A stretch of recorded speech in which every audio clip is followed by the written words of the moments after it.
ಈ ಬಾರಿಯ ಯುಗಾದಿ ಹಬ್ಬದ ಮೊದಲು ಈ 3 ಕೆಲಸ ಮಾಡದಿದ್ದರೆ ಸಂಕಷ್ಟ ತಪ್ಪಿದ್ದಲ್ಲ.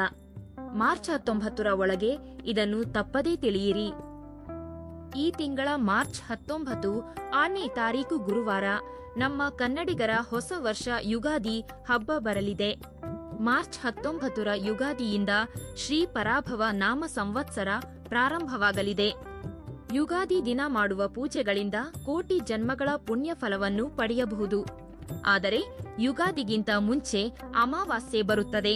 ಆದ್ದರಿಂದ ಯುಗಾದಿ ಹಬ್ಬಕ್ಕೆ ಮನೆಯನ್ನು ಯಾವಾಗ ಸ್ವಚ್ಛಗೊಳಿಸಬೇಕು, ಪೂಜೆ ಯಾವ ಸಮಯದಲ್ಲಿ ಮಾಡಬೇಕು, ಪಾಲಿಸಬೇಕಾದ ನಿಯಮಗಳೇನು ಎಂಬ ವಿಷಯಗಳನ್ನೆಲ್ಲ ಈಗ ನಾವು ಈ ವಿಡಿಯೋದಲ್ಲಿ ತಿಳಿದುಕೊಳ್ಳೋಣ.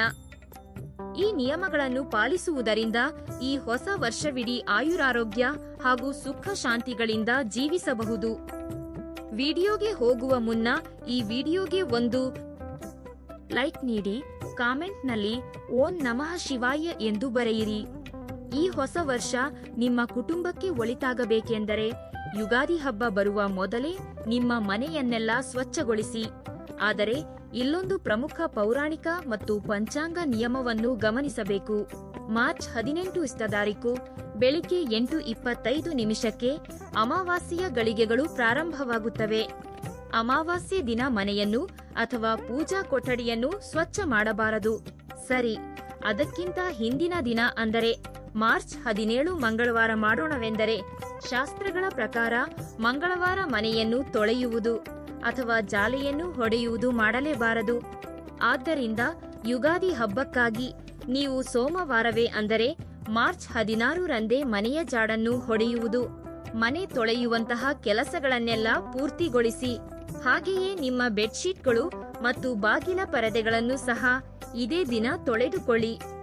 ಮನೆಯಲ್ಲಿರುವ ಅನುಪಯುಕ್ತ ಹಳೆಯ ವಸ್ತುಗಳು, ಹಳೆಯ ನ್ಯೂಸ್ ಪೇಪರ್ಗಳು, ತುಕ್ಕು ಹಿಡಿದ ಕಬ್ಬಿಣದ ಸಾಮಾನುಗಳನ್ನು ತಕ್ಷಣ ಹೊರಹಾಕಿ. ಇಲ್ಲದಿದ್ದರೆ ಮನೆಯೊಳಗೆ ನಕಾರಾತ್ಮಕ ಶಕ್ತಿ ಪ್ರವೇಶಿಸುತ್ತದೆ. ಇನ್ನು ಯುಗಾದಿ ಹಬ್ಬದ ದಿನ ಬೆಳಿಗ್ಗೆ ಬೇಗ ಎದ್ದು ಮನೆಯನ್ನು ಒಮ್ಮೆ ಒದ್ದೆ ಬಟ್ಟೆಯಿಂದ ಸ್ವಚ್ಛವಾಗಿ ಒರೆಸಿಕೊಳ್ಳಿ. ಆನಂತರ ಮನೆಯಲ್ಲಿ ಹಳದಿ ನೀರನ್ನು ಅಥವಾ ಗಂಗಾಜಲವನ್ನು ಪ್ರೋಕ್ಷಣೆ ಮಾಡಿ. ಇದರಿಂದ ನಿಮ್ಮ ಮನೆಯಲ್ಲಿರುವ ದಾರಿದ್ರ್ಯ ಲಕ್ಷ್ಮಿ ಹೊರಹೋಗುತ್ತಾಳೆ. ಹಾಗೆಯೇ ಯುಗಾದಿ ದಿನ ಯಾವುದೇ ಕಾರಣಕ್ಕೂ ಮಾಂಸಾಹಾರ ಸೇವಿಸಬಾರದು. ಪೂಜಾ ಕೊಠಡಿಯನ್ನು ಸ್ವಚ್ಛಗೊಳಿಸಿದ ನಂತರ ದೇವರ ಫೋಟೋಗಳಿಗೆ ಗಂಧ ಹಚ್ಚಿ ಕುಂಕುಮದ ಬೊಟ್ಟು ಇಡಿ. ಪೂಜಾ ಕೊಠಡಿಯಲ್ಲಿ ನ್ಯೂಸ್ ಪೇಪರ್ ಹಾಕುವ ಅಭ್ಯಾಸವಿದ್ದರೆ ಈ ಯುಗಾದಿಯಿಂದ ಆ ಅಭ್ಯಾಸವನ್ನು ಬದಲಿಸಿ ಒಂದು ರೇಷ್ಮೆ ಬಟ್ಟೆ ಅಥವಾ ಬಿಳಿ ಕಾಟನ್ ಬಟ್ಟೆಯನ್ನು ಹಾಸಿಕೊಳ್ಳಿ. ಹಳೆಯದಾದ ಫೋಟೋಗಳಿದ್ದರೆ ತೆಗೆದು ಹೊಸದನ್ನು ಇಟ್ಟುಕೊಳ್ಳಿ. ಮುಖ್ಯವಾಗಿ ಲಕ್ಷ್ಮೀ ದೇವಿಯ ಭಾವಚಿತ್ರವನ್ನು ನಿಮ್ಮ ಪೂಜಾ ಕೊಠಡಿಯ ಉತ್ತರ ದಿಕ್ಕಿನಲ್ಲಿ ಇರಿಸಿ. ವರ್ಷವಿಡೀ ಧನಧಾನ್ಯಕ್ಕೆ ಕೊರತೆ ಇರುವುದಿಲ್ಲ. ಮಾರ್ಚ್ 19 ಯುಗಾದಿ ಹಬ್ಬದಂದು ಬೆಳಿಗ್ಗೆ 6ರಿಂದ 9 ಗಂಟೆಯೊಳಗೆ ಮನೆಯಲ್ಲಿ ಪೂಜೆ ಪೂರೈಸಿ. ಸ್ತ್ರೀಯರು ಮುಂಜಾನೆಯೇ ಎದ್ದು ತಲೆಸ್ನಾನ ಮಾಡಿ, ಮನೆ ಬಾಗಿಲಿಗೆ ಹಳದಿ ಹಚ್ಚಿ ಕುಂಕುಮ ಇಟ್ಟು ಅಕ್ಕಿ ಹಿಟ್ಟಿನಿಂದ ರಂಗೋಲಿ ಹಾಕಿ ಮಾವಿನ ಎಲೆಗಳ ತೋರಣ ಕಟ್ಟಿಕೊಳ್ಳಿ. ತಾಮ್ರದ ಕಲಶದಲ್ಲಿ ತ್ರಿಮೂರ್ತಿಗಳು ನೆಲೆಸಿರುತ್ತಾರೆ. ಆದ್ದರಿಂದ ತಾಮ್ರದ ಚೊಂಬಿನಲ್ಲಿ ನೀರು ತುಂಬಿಸಿ ನಿಮ್ಮ ಪೂಜಾ ಕೊಠಡಿಯ ಈಶಾನ್ಯ ಮೂಲೆಯಲ್ಲಿ ಇಡಿ. ಹಬ್ಬ ಗುರುವಾರ ಬಂದಿರುವುದರಿಂದ ಶ್ರೀ ಮಹಾವಿಷ್ಣು ಮತ್ತು ಲಕ್ಷ್ಮೀ ದೇವಿಯನ್ನು ಪೂಜಿಸುವುದು ತುಂಬಾ ಒಳ್ಳೆಯದು. ಹುಣಸೆಹಣ್ಣು, ಬೆಲ್ಲ, ಹಸಿಮೆಣಸಿನಕಾಯಿ ಅಥವಾ ಖಾರ, ಮಾವಿನಕಾಯಿ ತುರಿ, ಬೇವಿನ ಹೂವು, ಉಪ್ಪು ಇವುಗಳಿಂದ ಯುಗಾದಿ ಬೇವು ಬೆಲ್ಲ ತಯಾರಿಸಿ ದೇವರಿಗೆ ನೈವೇದ್ಯ ಅರ್ಪಿಸಿ ಕುಟುಂಬದವರೆಲ್ಲರೂ ಪ್ರಸಾದವಾಗಿ ಸ್ವೀಕರಿಸಬೇಕು. ಈ ಹೊಸ ವರ್ಷದ ಯುಗಾದಿ ದಿನ ಪ್ರತಿಯೊಬ್ಬರು ತುಳಸಿ ಕಟ್ಟೆಯನ್ನು ಪೂಜಿಸಿ ತುಪ್ಪದ ದೀಪ ಹಚ್ಚಿ 5 ಪ್ರದಕ್ಷಿಣೆ ಹಾಕಿದರೆ ಸಕಲ ಶುಭಗಳು ಉಂಟಾಗುತ್ತವೆ.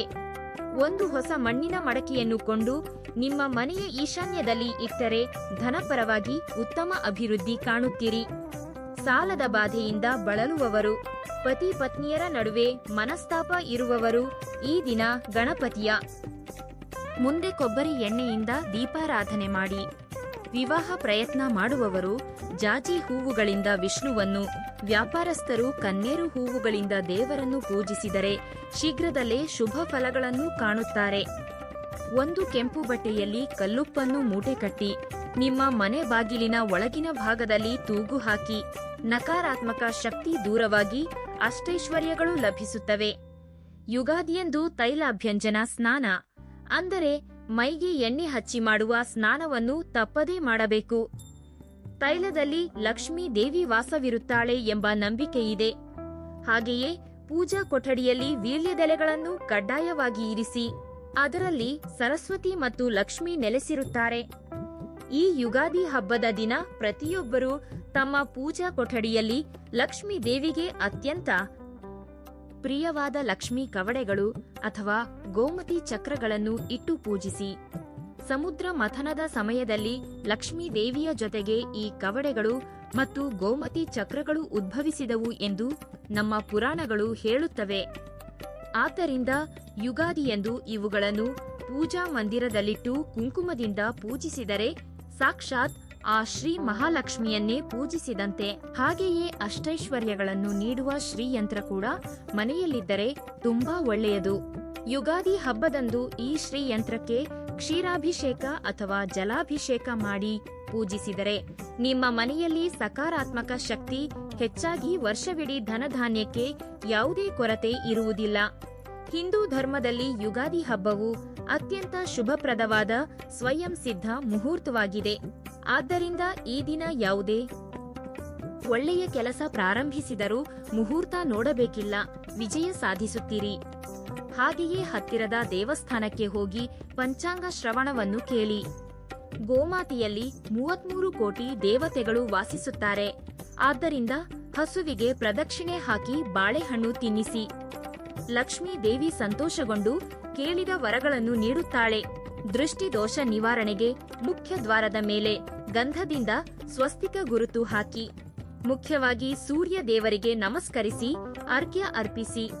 ಬೇಸಿಗೆ ಕಾಲ ಬರುವುದರಿಂದ ಮಣ್ಣಿನ ಮಡಕೆಯಲ್ಲಿ ನೀರು ತುಂಬಿಸಿ ಬ್ರಾಹ್ಮಣನಿಗೆ ದಾನ ಮಾಡುವುದು ಪುಣ್ಯಪ್ರದ. ಈ ಹಬ್ಬದ ದಿನ ನೆನಪಿಟ್ಟುಕೊಳ್ಳಬೇಕಾದ ಕೆಲವು ಪ್ರಮುಖ ನಿಯಮಗಳಿವೆ. ಹಬ್ಬದ ದಿನ ಯಾವುದೇ ಕಾರಣಕ್ಕೂ ತಡವಾಗಿ ಏಳಬಾರದು. ಮನೆಯಲ್ಲಿ ಪತಿ ಪತ್ನಿಯರು ಜಗಳವಾಡಬಾರದು. ಹಾಗೆಯೇ ಯಾರ ಬಳಿಯೂ ಸಾಲ ಮಾಡಬಾರದು. ಕೂದಲು ಕತ್ತರಿಸುವುದು, ಉಗುರು ಕತ್ತರಿಸುವಂತಹ ಕೆಲಸಗಳನ್ನು ಮಾಡಲೇಬೇಡಿ. ಮುಖ್ಯವಾಗಿ ಈ ಯುಗಾದಿ ಹಬ್ಬದ ದಿನ ಕಪ್ಪು ಬಣ್ಣದ ಬಟ್ಟೆಗಳನ್ನು ಧರಿಸಬಾರದು. ಕೆಂಪು ಅಥವಾ ಹಳದಿ ಬಣ್ಣದ ಬಟ್ಟೆ ಧರಿಸುವುದು ಶುಭಕರ. ಉದ್ಯೋಗಕ್ಕಾಗಿ ಪ್ರಯತ್ನಿಸುವವರು ವಿಷ್ಣುವಿಗೆ ತುಳಸಿ ಮಾಲೆ ಅರ್ಪಿಸಿ ಆಕಳ ತುಪ್ಪದ ದೀಪ ಹಚ್ಚಿ. ಇನ್ನು ಈ ಹಬ್ಬದ ದಿನ ಯಾರಿಗಾದರೂ ಮಾವಿನ ಹಣ್ಣನ್ನು ದಾನ ಮಾಡಿದರೆ ಮನಸ್ಸಿನ ಇಚ್ಛೆಗಳು ಈಡೇರುತ್ತವೆ. ಮಜ್ಜಿಗೆ ದಾನ ಮಾಡಿದರೆ ಮನಃಶಾಂತಿ ಸಿಗುತ್ತದೆ. ಕಪ್ಪು ಎಳ್ಳನ್ನು ದಾನ ಮಾಡಿದರೆ ಜಾತಕ ದೋಷಗಳೆಲ್ಲ ನಿವಾರಣೆಯಾಗುತ್ತವೆ. ಈ ಯುಗಾದಿ ಹಬ್ಬವು ನಿಮ್ಮ ಕುಟುಂಬಕ್ಕೆ ಸಕಲ ವಿಜಯಗಳನ್ನು ಅಷ್ಟೈಶ್ವರ್ಯಗಳನ್ನು ನೀಡಲಿ ಎಂದು ಆಶಿಸುತ್ತೇನೆ. ಈ ಮಾಹಿತಿ ನಿಮಗೆ ಇಷ್ಟವಾಗಿದ್ದರೆ ವಿಡಿಯೋವನ್ನು ಲೈಕ್ ಮಾಡಿ ಮತ್ತು ನಿಮ್ಮ ಆತ್ಮೀಯರೊಂದಿಗೆ ಶೇರ್ ಮಾಡಿ. ಇಂತಹ ಇನ್ನಷ್ಟು ದೈವಿಕ ಮಾಹಿತಿಗಾಗಿ ನಮ್ಮ ಚಾನೆಲ್ ಅನ್ನು ಸಬ್ಸ್ಕ್ರೈಬ್ ಮಾಡಿಕೊಳ್ಳಿ. ಎಲ್ಲರಿಗೂ ಆ ಭಗವಂತ ಒಳ್ಳೆಯದು ಮಾಡಲಿ. ಧನ್ಯವಾದಗಳು.